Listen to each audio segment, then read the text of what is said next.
Bonjour à tous, aujourd'hui on va ouvrir un joli paquet, un Ishin X220 en provenance de Banggood. Donc on commence tout de suite l'unboxing parce que je suis très impatient de l'ouvrir et de voler avec. Alors théoriquement le colis contient donc un Ishin X220, donc c'est un racer brushless, et avec j'ai dû commander un récepteur pour pouvoir l'utiliser avec ma radio FlySky. Donc comme d'habitude un sac plastique noir et à l'intérieur un petit peu de mousse pour protéger le colis. Du coup, récepteur FSIA6B, voilà, donc ça devrait être compatible avec ma radio FlySky i6. Donc je ne connais pas encore le branchement exact, mais bon, visiblement il y a deux branchements possibles. Il y a le branchement sur eBus, sur les derniers channels, et un branchement plus classique sur les premiers channels. Donc je verrai ça lors de l'installation. On continue avec le drone en lui-même. Bon, je vous avoue, c'est un petit moment que je l'attends, donc je suis assez impatient de le voir. Donc Ishin Wizard X220, donc c'est un drone brushless qui fonctionne en 3S et aussi en 4S. Vous pouvez essayer 4S, mais bon, c'est pas forcément conseillé pour la durabilité de l'électronique. Du coup, X220, 22 cm de diagonale. Donc la boîte très très simple. Voilà, rien en fait. Il n'y a vraiment rien dessus par le dessin. Donc on continue. Bon, la boîte a pris un petit coup pendant le transport, hein, c'est normal.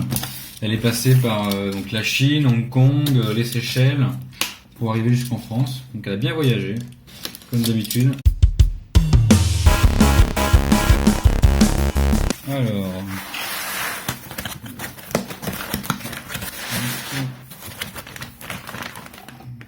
Donc c'est à l'envers. Oui, non, oui. Alors, qu'est-ce qu'on a dans cette boîte? Du coup, en premier lieu, des hélices, beaucoup d'hélices. Alors, donc dans de la mousse, et donc ensuite, le drone Ishin X220, qu'on sortira en dernier pour le plaisir. Ça c'est rien du tout. Alors, qu'est-ce qu'on a là? L'antenne vidéo 5,8 GHz. Bon, c'est pas une antenne qui est top. On pourra la remplacer facilement, elle vaut pas très cher, donc on va quand même voler avec pour débuter, il n'y a pas de raison. Et puis ensuite on investira peut-être dans une antenne un peu autre. Donc ça ce sont des petites vis, j'imagine, pour serrer les hélices sur les moteurs. Donc il y en a plus que ce dont il y a besoin, et c'est même très bien parce que je vais avoir besoin pour autre chose. C'est parfait. Ensuite, alors les écrous pour serrer les hélices, donc je vous dis des bêtises, c'est pas du tout pour les hélices. C'est effectivement donc les écrous standards pour les hélices. Donc là, faut noter qu'il n'y en a pas en rab, hein. Il y en a 4, faut pas en perdre. Alors, de ce côté, 3M. Donc ça, c'est les pads d'atterrissage, voilà, donc ils sont aussi disponibles à l'unité chez Banggood. Donc là, ils sont inclus, il y en a 4. C'est pareil, il n'y en a pas en rab, mais bon, une fois qu'ils sont posés, ils n'ont plus trop lieu de bouger. Et là, on a deux clés, donc j'imagine pour serrer les boulons des hélices. Écoutez, c'est toujours bien d'avoir une sur soi. Alors, ici, que reste-t-il? Ce sont des circlips, là, j'ai plus le mot en tête, pour le cable management, pour faire un truc assez sexy et propre. Alors, on passe au plus gros morceau. Voilà. Alors, pour être honnête, c'est plus petit que ce que je pensais.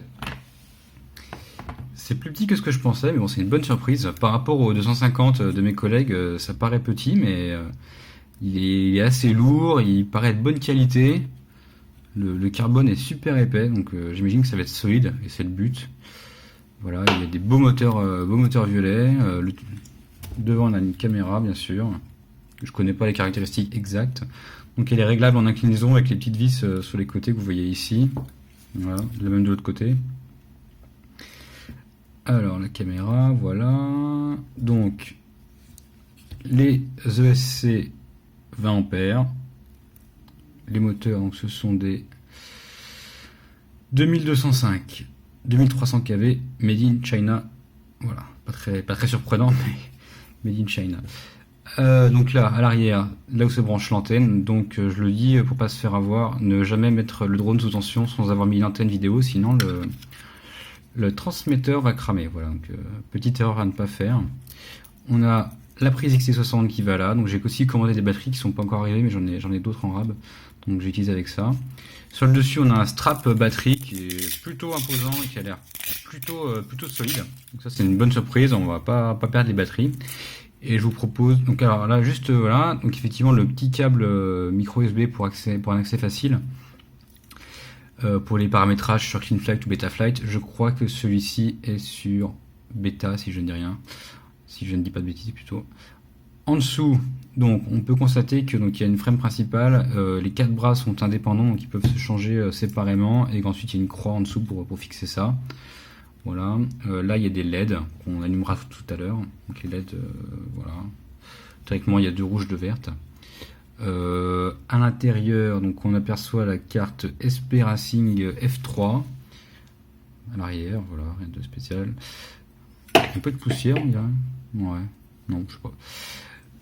Donc le but du jeu maintenant, ça va être de le faire démarrer, surtout de mettre mon récepteur FlySky avec ma radio FlySky, de tout binder, de faire en sorte que les commandes répondent dans les paramétrages de CleanFlight ou Betaflight, et de faire en sorte que ça vole. Donc ce que je vous propose, c'est qu'on continue la vidéo ensemble et puis qu'à la fin je vous mette un peu du FPV de mon premier vol avec le X220 de Ishin. On peut peut-être mesurer le poids pour finir et puis on se quittera là-dessus. Du coup, comme j'ai dit, donc on revient avec la balance moyennement précise de cuisine. Donc on allume. Alors, 0. Donc le drone en lui-même, quand on le reçoit, il fait 339 grammes. Et avec le récepteur, ce qui sera quand même utile, on passe à 357. Donc voilà, le récepteur fait environ 10 grammes. Je laisse le plastique volontairement. Ensuite, il y aura les hélices et surtout la batterie qui va représenter une part non négligeable du poids. Donc je vais essayer de brancher tout ça et puis je vous mets un peu de FPV pour finir. Alors du coup j'ai enlevé les 5 premières vis et puis je vais enlever la 6e, la dernière. Et on va voir un peu comment ça se présente à l'intérieur du X220. Alors comme par hasard, la dernière vis que je dois enlever ne vient pas. Tac, tac, tac. Donc c'est des BTR hein, classiques. Voilà. Alors du coup, attention les yeux. Du coup on a des panneaux latérales qui tiennent pas très bien. Donc il y en a un qui est percé pour le port USB, l'autre qui est plus standard. Donc on met ça de côté. Là devant c'est pareil, il y a tout qui part avec. Donc c'est juste enchâssé en fait dans les encoches avec la caméra. Du coup au milieu la SP Racing F3 et du coup